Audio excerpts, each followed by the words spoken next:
Welcome back to Nick Lenz's Doctor Who review, episode number 56. This is going to be the first of four, basically, of finales in a way for Doctor Who. Not ending Doctor Who per se. No, not ending the series. It just basically these are finales in a way. That's the theme of these next four episodes. Yes, that is seriously the case. This first one is the final regular appearance of Joe Grant. It is also the finale for season 10 of the show. And also the finale for Jon Pertwee's fourth season of Doctor Who. We have The Green Death. Released from May 19th to June of 1973. Yep. Now, Kate Manning basically sadly leaves the series. Now, I'm not done reviewing her. Oh, no, I'm not done reviewing her just yet. Oh, and I should point out, though, for Jon Pertwee, with this one here, I have 9 more stories left to go for him. You're thinking, really? 9 left? Yeah, really. I have 9 more to go for him. And then I'll be done with him. The only Doctor I'll be probably close to finishing with is probably Peter Davison, Colin Baker. I'll get to it. So, basically, this is the story. We start off with this guy named Stevens, where he's coming to his factory. We're starting the mine, we're doing some new procedures, now everybody's happy. And this is the debut of Professor Jones, who I read about apparently in real life, Kate Manning, this was a real-life fiancé at this point in time. Yep, they were engaged. And also, Kate Manning did not like the character. Yeah, I read online she did not like the character at all. She had a problem with the actor. She didn't like the character. So, and of course, we see the TARDIS make a very brief appearance in the episode. And do we see the interior? Nope, not really. He finally found a way to get the Meteorus 3. He does. And we see a spider. We see a leg. It looks like a spider leg. What is this basically here for? This is set up for the end of the very next season of the show and the end of Jon Pertwee's time as a Doctor. So it's almost like basically the writer of the story, which is Robert Sloman, unintentionally set up the end of Jon Pertwee's run of the show. Yes. Why is he here? To get a blue crystal. A blue crystal that plays a role in this episode toward the very end. And plays a role in the final episode of Jon Pertwee's run, which I have discussed before, Planet of the Spiders. So, of course, it's reported this with some pollution stuff. Yeah, there's a bit of an anti-pollution message with this one. Of course, this is the early 70s, mind you. So, she becomes interested. The guy, when she goes to meet the nut house, the nut nest, I think they call it, she doesn't know the person she's talked to is Professor Jones. She thinks just some random young guy who just probably she thinks is very handsome. But also, I did read this. Apparently, at the time of this episode, Kate Manning and the actor who played Clifford Jones were separated at this point in time. They had not seen each other in a year, and here they reunited. So, there's that. Throughout the course of the story, they start falling in love. Yes, a guy who he had just met. Over the course of a few episodes, he just fall in love, and I'll continue for that. So, of course, it's a bit of a surprise halfway through the story, which I thought, this is kind of weird. Yeah, let's see. So the Doctor and the Brigand to go visit the place, also have the mine. We see a few deaths over the course of the story. Like, some do this green stuff, which are going to be freaking maggots. Which this actually was made indirectly due to technology that Global Chemicals uses. Yes. Now, Stevens is a director. But he is not the one in charge of the company. Oh no, it's run by a computer. Known as the Boss. Which, yeah, that's what this thing here in the background is. That is the main bad guy for the story.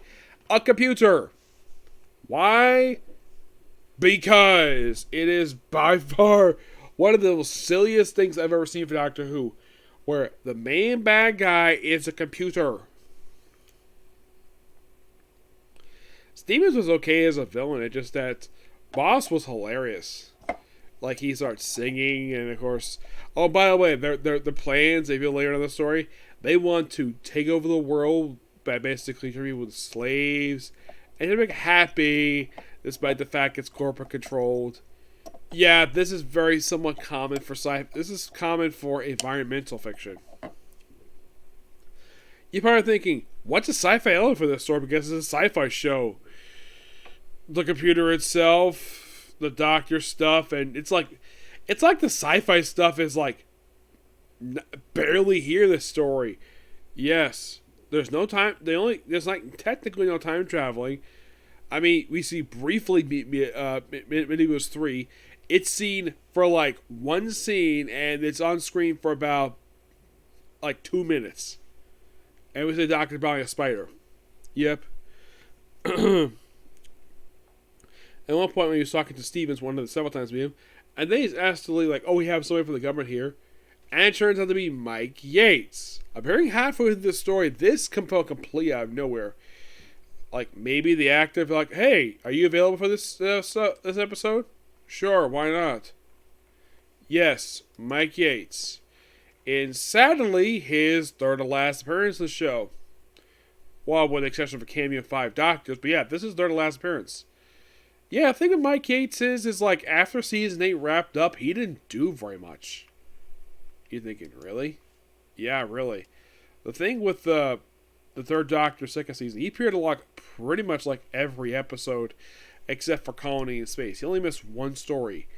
And then, like, the previous season, he appears in 3 out of 4 episodes for Day of the Daleks, which is kind of strange. He appears in Time Monster for the first 4 of 6 episodes. This only appears halfway to the story. Unlike other times, basically, if I'm interesting, here he doesn't wear a uniform, which I thought that was interesting. By the way, one of 2 times I know of in the whole series, he does not wear his uniform at all. The next time we see him wear a uniform is his last appearance. And unintentionally, this sets up his end of the show. And I see you say unintentionally. So then we see him work with the doctor about this half of the story. It's working really well. It is quite strange to not see him in uniform. But he's wearing a suit in a very weird fashion where the tie's sticking out of the suit coat. I'm like, that's a weird sense. That's a weird fashion. But wait, it's the 70s, and it's the UK. Of course it's weird. Yeah. Oh, yeah, and they also at one point in the story prior to Yates showing up, like, okay, I'm going to contact the Minister of Ecology. And I'm like, is that a real position? I'm like, the Minister of Ecology. Like, is this a real position in the UK? This seems like a made-up position. Let's see.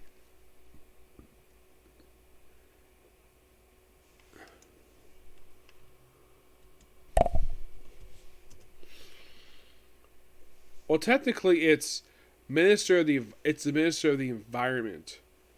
Yeah, that's what the title is. It is a real-life UK position, and we see briefly the Prime Minister make an appearance. I'm like, that's interesting. Yes. There's also one point we see the cell where the doctor's sorted, and we see Yates when he's chained up. Like, what is this? Basically, it's like torture stuff.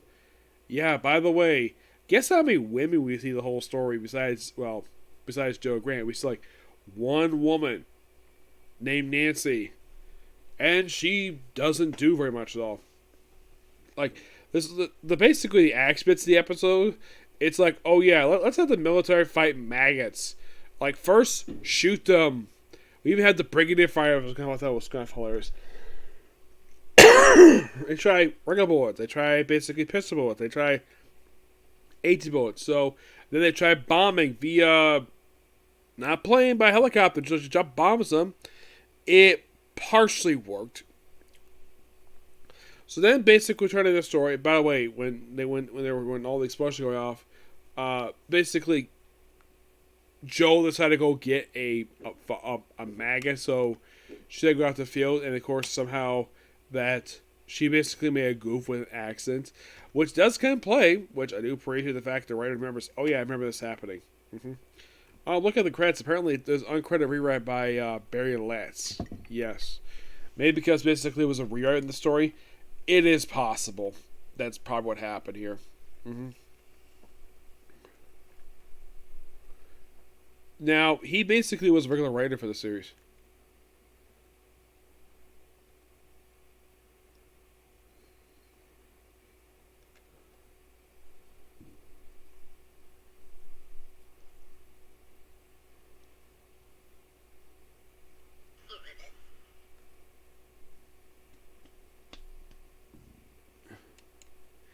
Yeah, so this story proved how really fun it is of a story. Yeah, it's a bit goofy at what it is, but I found the story to be quite cool, to say the least. I think the writing is quite interesting. Oh, by the way, toward the end of the story, like at the very end, Clifford proposes to Joe. Like, oh yeah, get married, like married, like, and of course she agrees to marry him. And then of course, basically, of course, the doctor gives her a wedding present, the blue crystal, which is used in the story to free Mike Yates from brainwashing.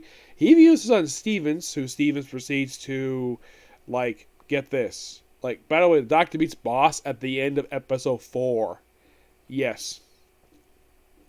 Think of this again. By the way, Boss played by John Jarth, who actually popped up for Planet of Spiders. Yeah, as I think like the main villain of the story, as Lupton, which I think he was like yeah, he was like the main villain of the story, who was main human villain, which is interesting to say the least. Yep, and of course, after he's free, he tells the doctor, "Get out, get out." Why? Because I'm a programming the computer to self-destruct. Okay, and by the way, here's a curious question: where are all the employees? Well, they disappear. Some disappear halfway through the story. Some basically just die. Just kind of weird.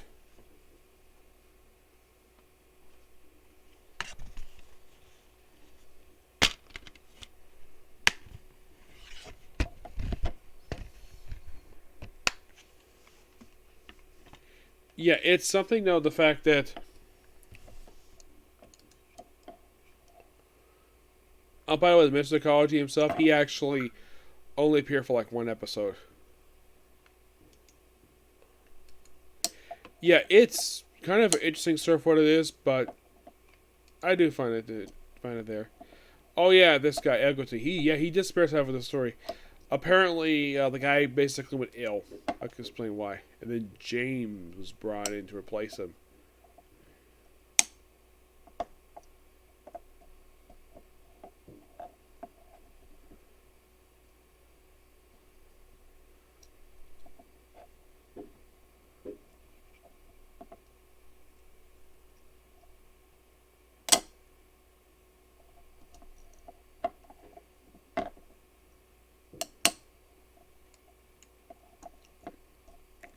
Yeah, but really interesting story for what it is. Oh, by the way, this was the sixth story released for Doctor Who. Yes, for Classic Who. I'm gonna give it roughly a. I'm gonna give a rating of a 9 out of 10. The only thing basically that holds it back from full 10 is some of the obvious outdated special effects. But here's the best thing about the story: the acting, the writing is actually pretty solid. I do like the computer. I thought that was interesting. Yeah, despite the fact it's made with 70s technology, obviously, but it holds up really well. Nothing really wrong with it per se. Just kind of weird to have a talking computer as your main bad guy. It's almost like they just ran out of ideas. Like, oh, why do we have a talking computer as a bad guy instead of an alien? I'm like, that's interesting to say the least. Yeah, though, the story itself felt a bit of a rehash of a couple different stories in Doctor Who. Like the whole thing of like the head of a plant basically being against the Doctor. Like, this has happened a few times with this era. Like this happened with Doctor Who and the Silurians, and also I believe also the only time I can think of this happened, aside from that one, was actually in I think it was also Inferno, Terror at the Auton. This is a common thing of John Pertwee. It's almost like you could think of this as a standard John Pertwee era story with all the time. It's basically, it feels like a bit of a, it's like, okay, they probably didn't have much money to do like a episode where they go on their planet per se. They probably didn't have money for that, so they said, "Hey, why don't we set the whole story on Earth?" But wait, we do have it in with the start of the season where the Doctor got his ability to use his tires again. Okay, so let's have a brief scene with like, since we have very little money. They probably did this on like much more lower budget than they have normally. But yeah, not much to say about the story. It's pretty good. Okay, so that's the particular view. That's gonna probably be it for tonight. Tomorrow, probably expecting our Doctor Who review, probably in our Comic Corners. Okay, next video. Bye.